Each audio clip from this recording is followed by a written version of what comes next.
Okay. All right. Charlotte, thank you so much for joining me today.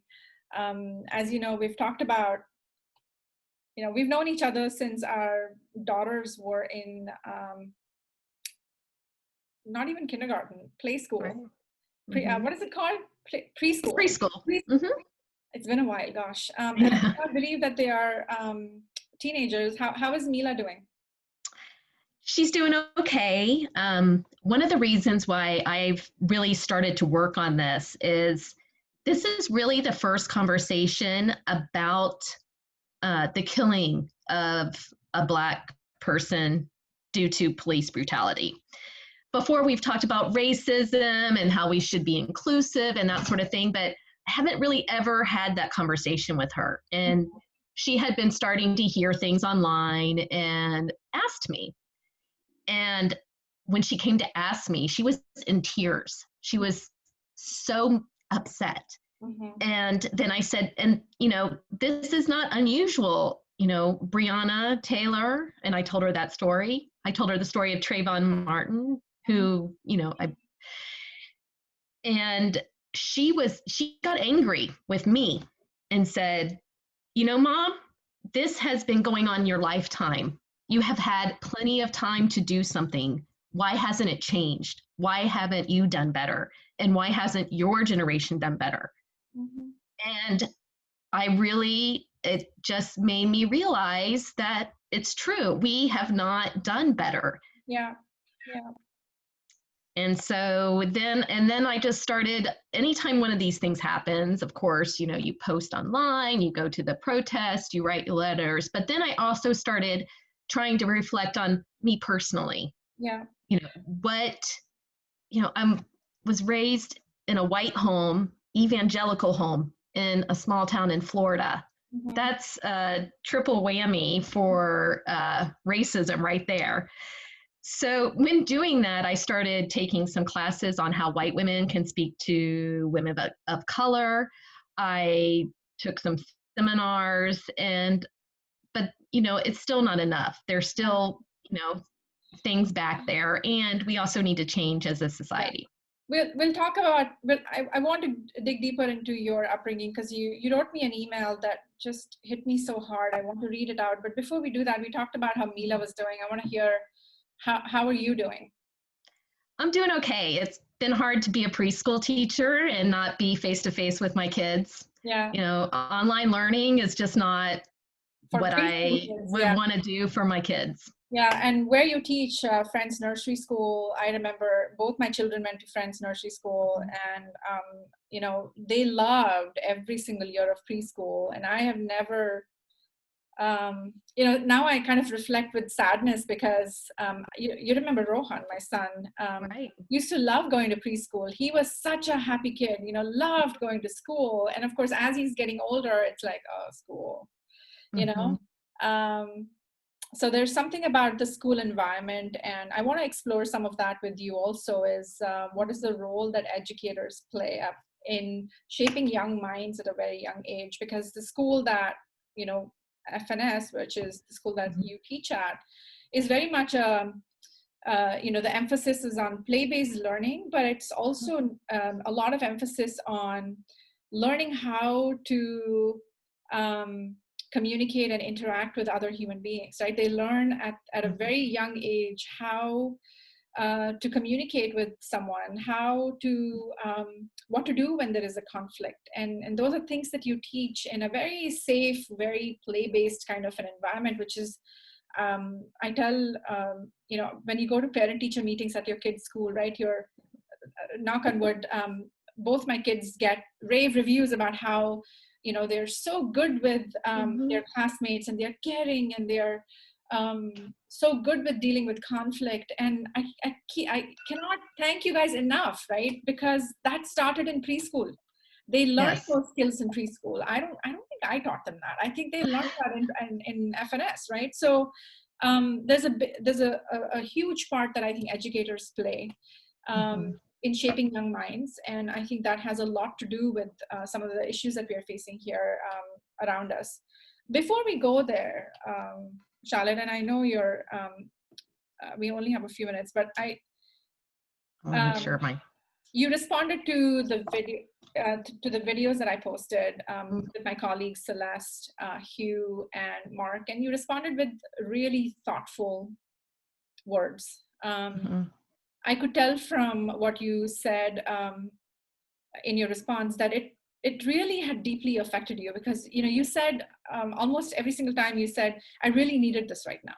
I really Mhm. needed to hear this perspective. This has sparked, and I'm paraphrasing you, but this, you said, a lot of things to that effect. And I think that gives me hope that if we can continue these conversations, I think that we should be able to influence a lot of people, right? Mhm. In our network.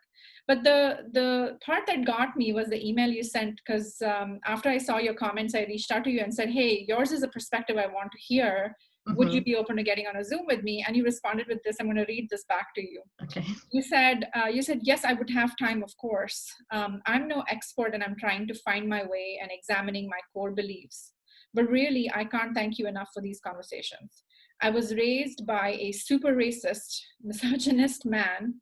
Unlearning so many things was hard, and I feel like there is still work I can do. I've been moved to tears listening to these conversations. So again, thank you. Yes. I And I want to thank you for this note, Charlotte, and it takes a lot of courage for you to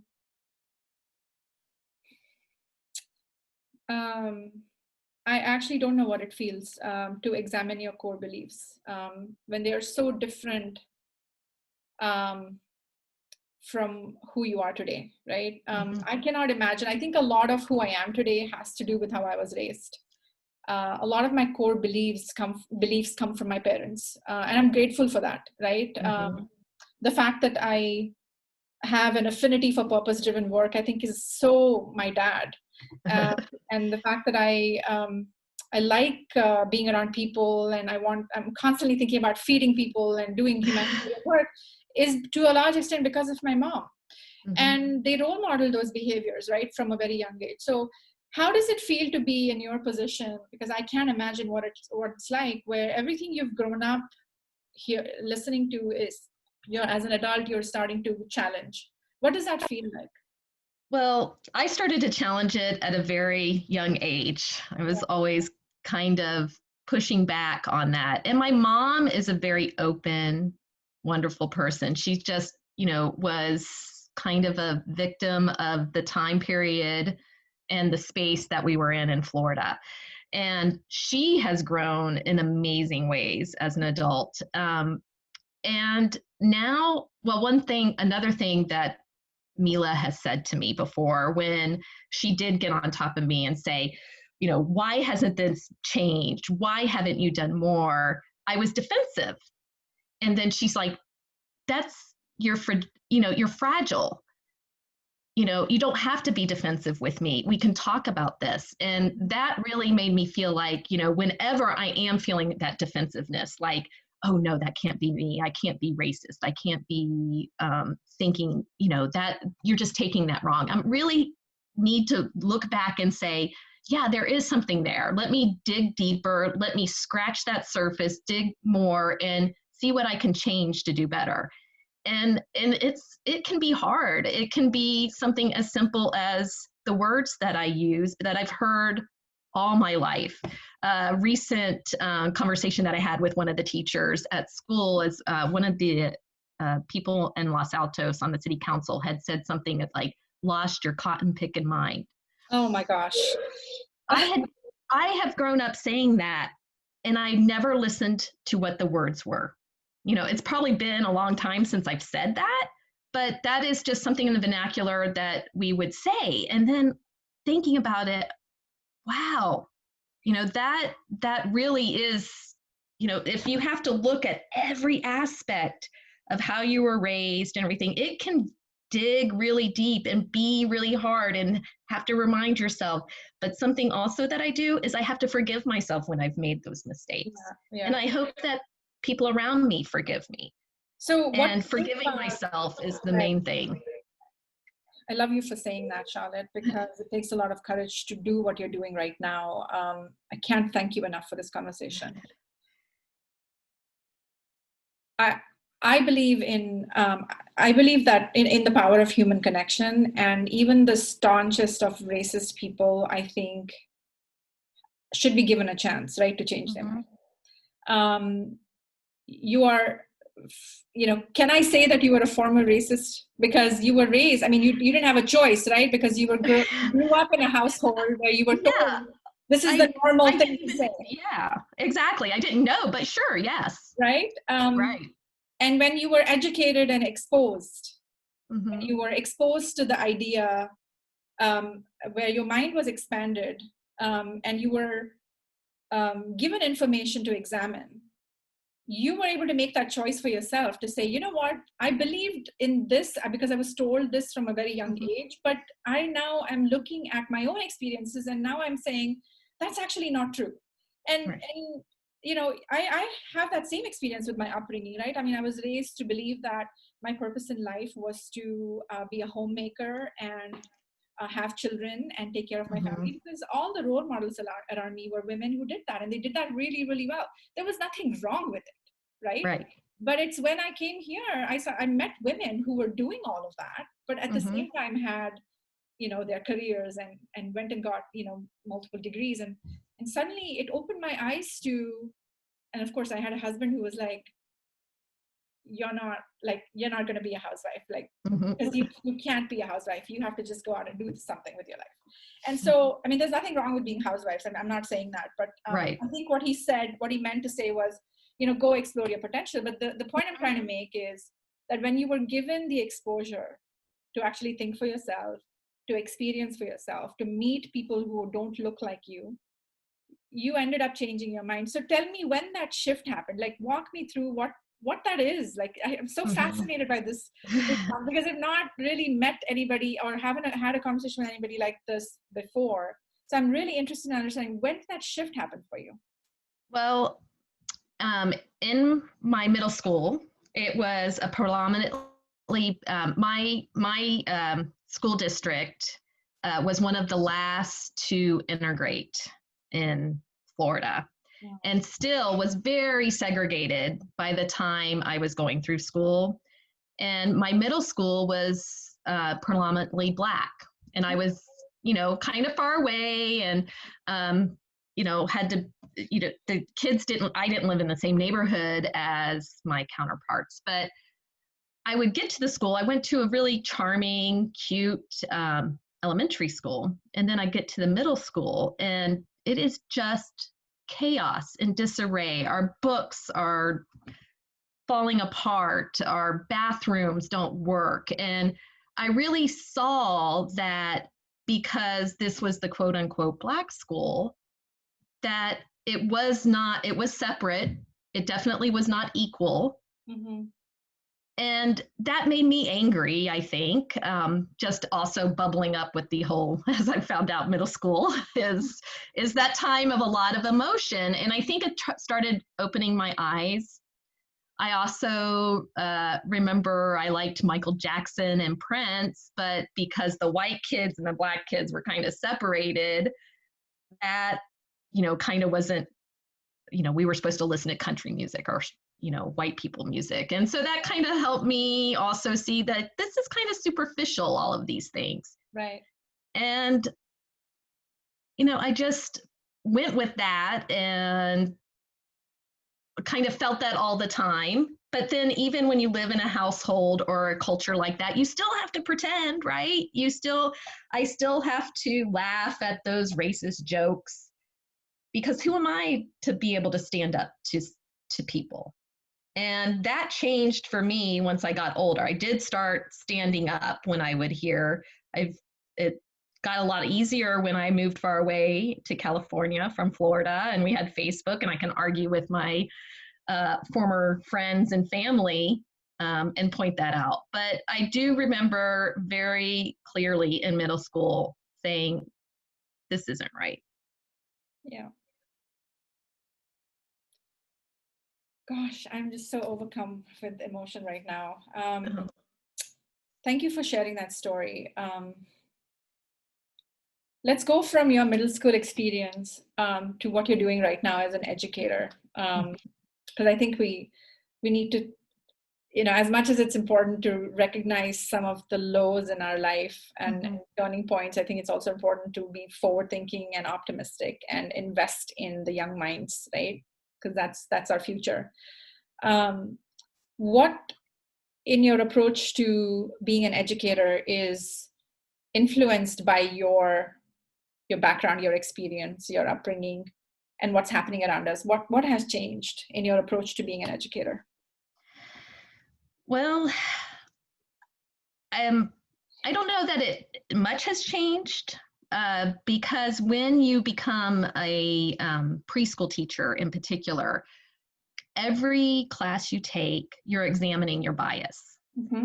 And examining my bias during that very pivotal time when you're learning to teach really also helped me reconcile some of this in my own self and examine where I needed to work. And I feel like I did a lot of work during that time and am able to implement it in the place that I am because it's such a great school. They're so open Mm-hmm. to everything.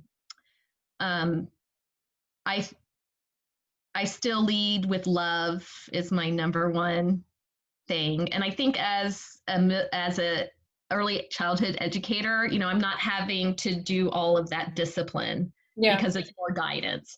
And I think that in classrooms, that's where a lot of Black children are being, profiled, or they get sent to the office more and that sort of thing. So in the field that I'm working in, it's a really loving field. Something I'd like to do better is to get to know more people of color that work in my field and see what I could do. I would love to have somebody look at my teaching and say, hey, this is where you could improve.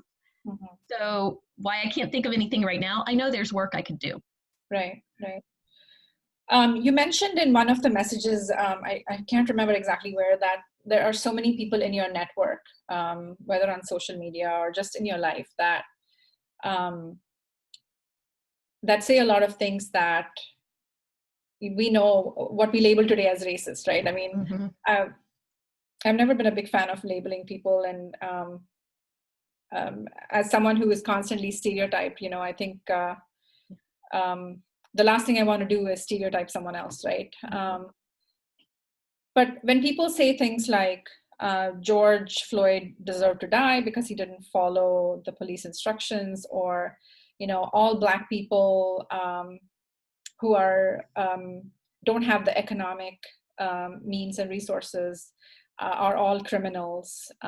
We've heard this narrative, right, over and over again, that all illegal immigrants are supposed to be criminals, and I mean, so many things. All Indians are engineers, so not true. But the thing is, or all Indians are smart people, not true again. So how do you, what are those conversations like with the people in your life who say things that are not the right things to say? What are those conversations like? Because you've clearly crossed over and moved. You've basically switched coasts, but that doesn't. I mean, they're still your family. They're still people in your life. They're still, and a lot of them, the people you love, right? I mean, they're your family. They're people who are close to you. What are those conversations like? Because they probably have very, very stark opposite views to what your views are today. Yeah, I think that on their end, there's probably a lot of eye rolling. Oh, that liberal bleeding heart. And sometimes they're very contentious. I would say before my father passed about 10 years ago, almost every conversation that we had was a contentious one and hard. And sometimes I would think, I'm just going to let that slide. But there was something in me that I'm just not that person. It's really hard to bite my tongue. Because also as a young Southern girl, you're taught to bite your tongue and to smile politely. Yeah. So, and also I think sometimes they are not, you don't change minds a lot. Um, and sometimes they get very heated, and I know I'm not well liked. I might be loved, I don't know, but liking me and having conversations with me probably is hard on them as it is on me. And being over here, I'm lucky. I can surround myself with friends that are more like family. So, and I've been doing that kind of thing since I was 18, you know, surrounding myself with people who love me like family. Right, right. So do you think then that there is hope for the people who don't think like us right now, who believe that Black lives don't matter, that, you know, certain races don't belong in this country and certain viruses are because of certain races, like these narratives that are present, right, in our network, in our circles, do you think there's any hope for us to change that? Should we even attempt to make a change? Because as much as, I mean, I love what you're saying about surrounding yourself with people who think like you and who are like-minded, and we're very fortunate, especially in the Bay Area, to have access to people who are open-minded. Not that they agree with you all the time, but they're open-minded and they're willing to have a conversation, and they're willing to give you an opportunity to speak your mind, and they're willing to say what's on their mind. But we, you know, that's not the case in other parts of the country, right? Where a lot of times actually these young children don't have access to people of diverse cultures and backgrounds. So do you think there is any hope in changing that mindset? I mean, you've been on the other side, you've been on the other coast, you've lived in different places, you've had, you know, like you said, very different upbringing from how you're raising your daughter right now. So is there any hope? I mean, you're an insider, so tell us if there's any hope. Can we change this mindset? That is a tough one. I think some people are ready to change, and I do believe that the next generation are going to be much better than we were. The thing is in my town in Florida, I was exposed to more Black people than I am here. Yet it was still very segregated. It's still very white supremacist. And even with the exposure to Black people and being their neighbors and their friends and their coworkers, some people will still not change their minds. But I hope if we lead with love, which is sometimes really hard to do, especially with me, with all of my opinions, and maybe we can.